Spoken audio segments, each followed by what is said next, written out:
Well, it's raining. The 4th day of rain so far in Baja.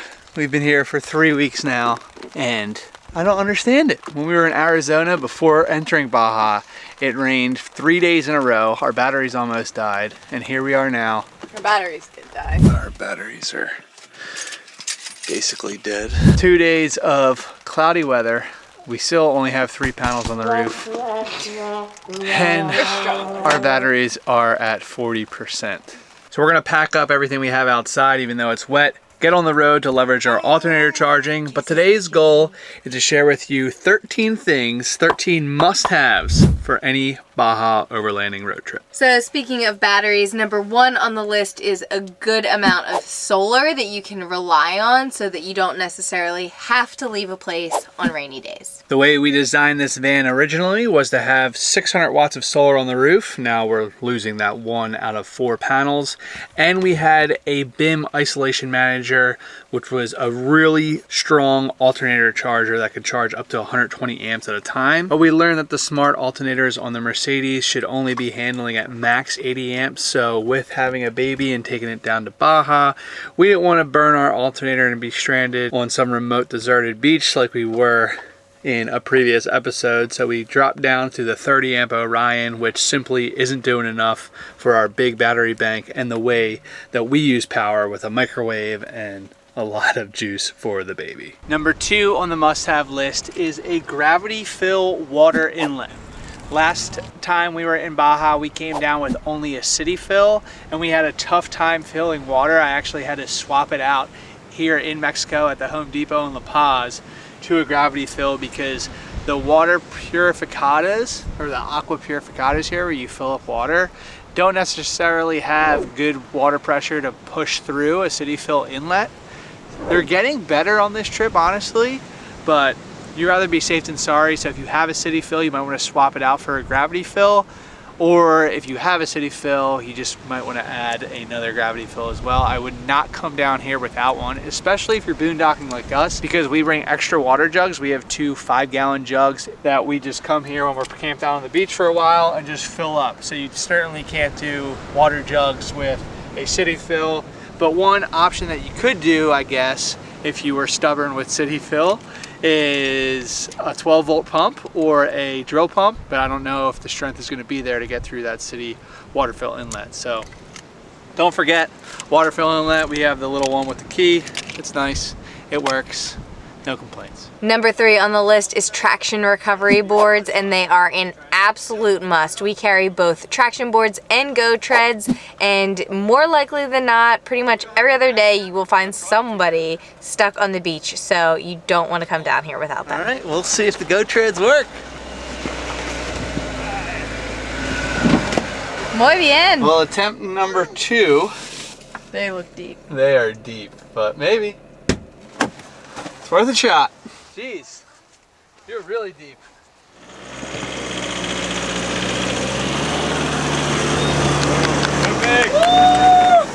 Go treads for the win again.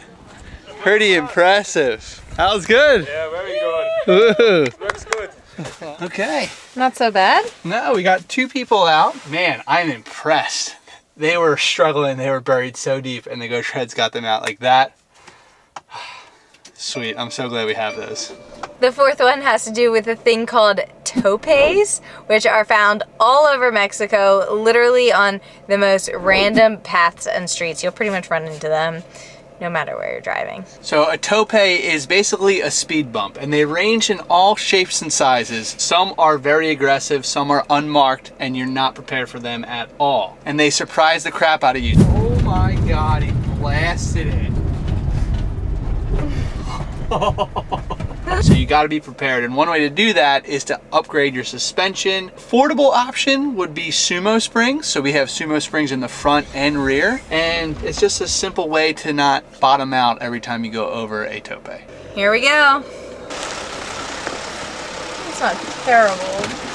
not the worst of the worst, but I mean, it's definitely not good. This is on a dirt road too, so if it wasn't for the tope sign, you would honestly have no idea it's even there. On our last van, we did not have sumo springs on it, and our shocks would literally bottom out, and it was probably not the best thing for it, so consider getting them or just upgrade your suspension altogether, but I know that's a very, very expensive upgrade. Number 5 on the must-have list is Mexican auto insurance and your FM tourist visa permit.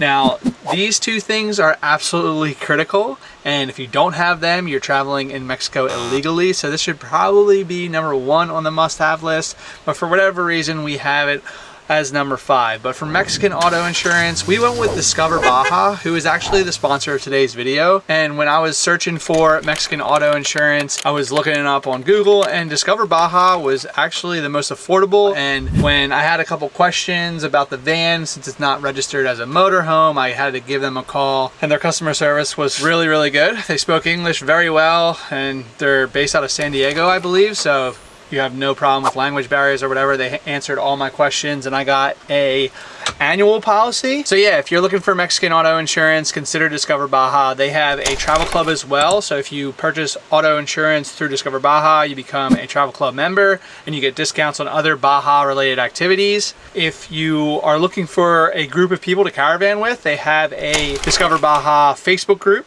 So you can join that Facebook group, connect with other people who are visiting Mexico, coming down to Baja or mainland, whatever it is, which is really, really nice. There's a bit of a community with Discover Baja, and everything's been going great for us. So make sure you get Mexican auto insurance, and then when you cross the border, make sure you get your FMM. You can buy that online. If you do, make sure you get a receipt, and then bring that receipt and your FMM printed out and bring that to the border agent to get a stamp.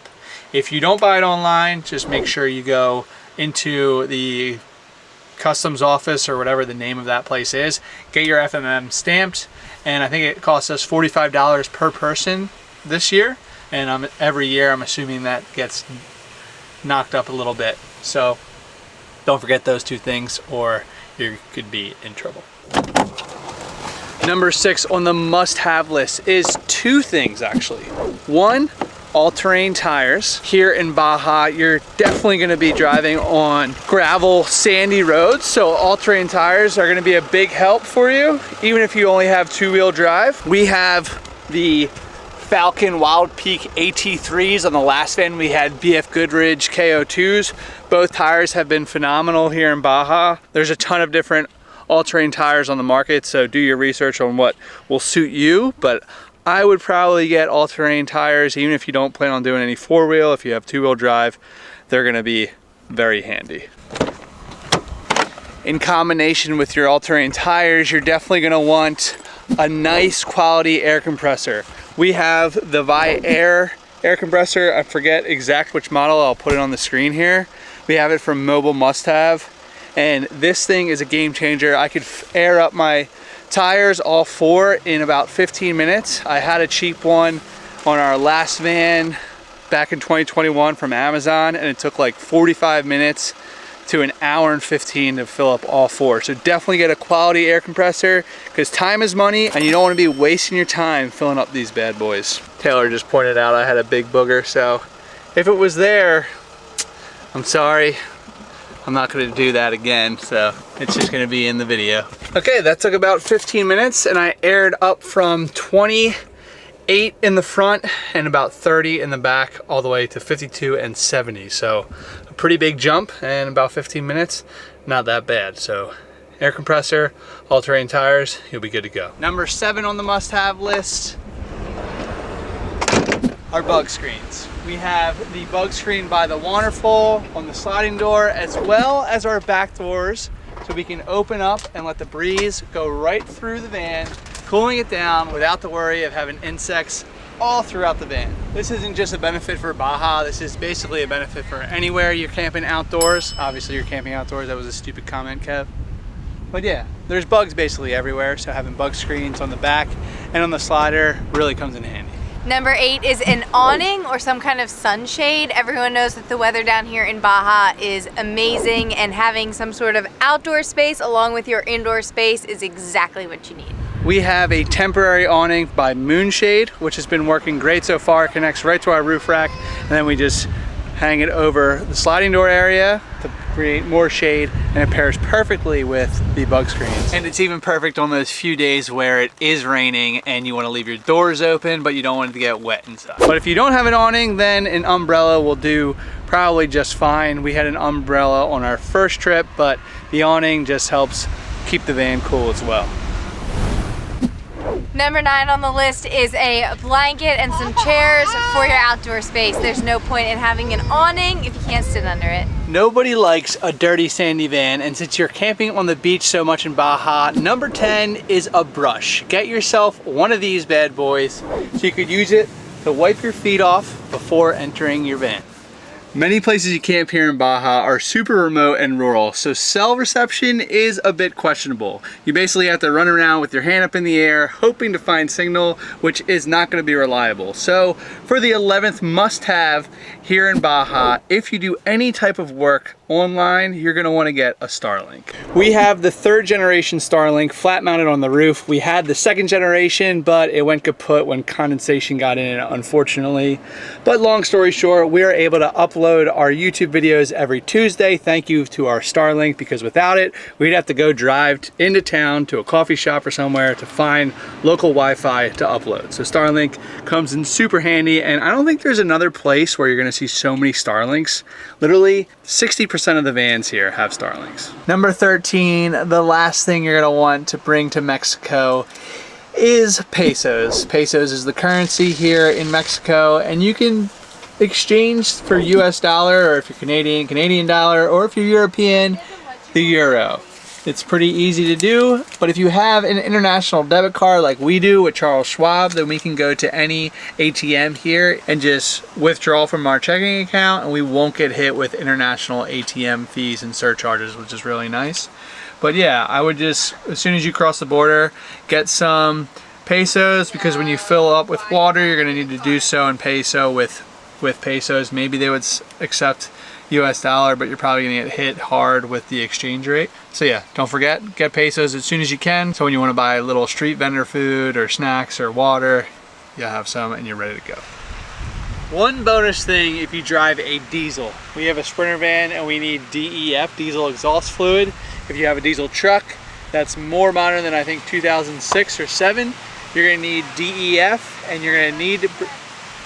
Oh, look who we have here!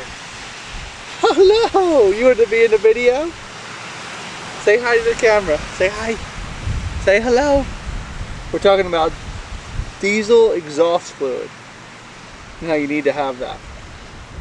So basically, you want to bring extra DEF. You can find it here down in Cabo, or like a big city, but they only sell it in like 1 gallon jugs, and it's pretty expensive. So I brought 2 down here just in case I have nothing to worry about. When I need to fill up, I'll just grab it from the garage and I'll be good to go. But that is one extra bonus tip for your road trip down here into Mexico. You're liking your Mexican journey, aren't you, Bubba? Yeah. High five. If you have any more tips, let us know. We just figured these 13 were pretty vital, basically to everyone and anyone who comes down here. If you're on the fence, shoot us a message or leave a comment. We'll boost your confidence for you. It's really amazing. The people are so kind and friendly. And yeah, Discover Baja, thank you again for sponsoring today's video. If you're going with Mexican auto insurance, choose Discover Baja. Anyway, we'll see you in the next one. Thanks, guys. Say adios. Say adios. Bye-bye. Say bye-bye.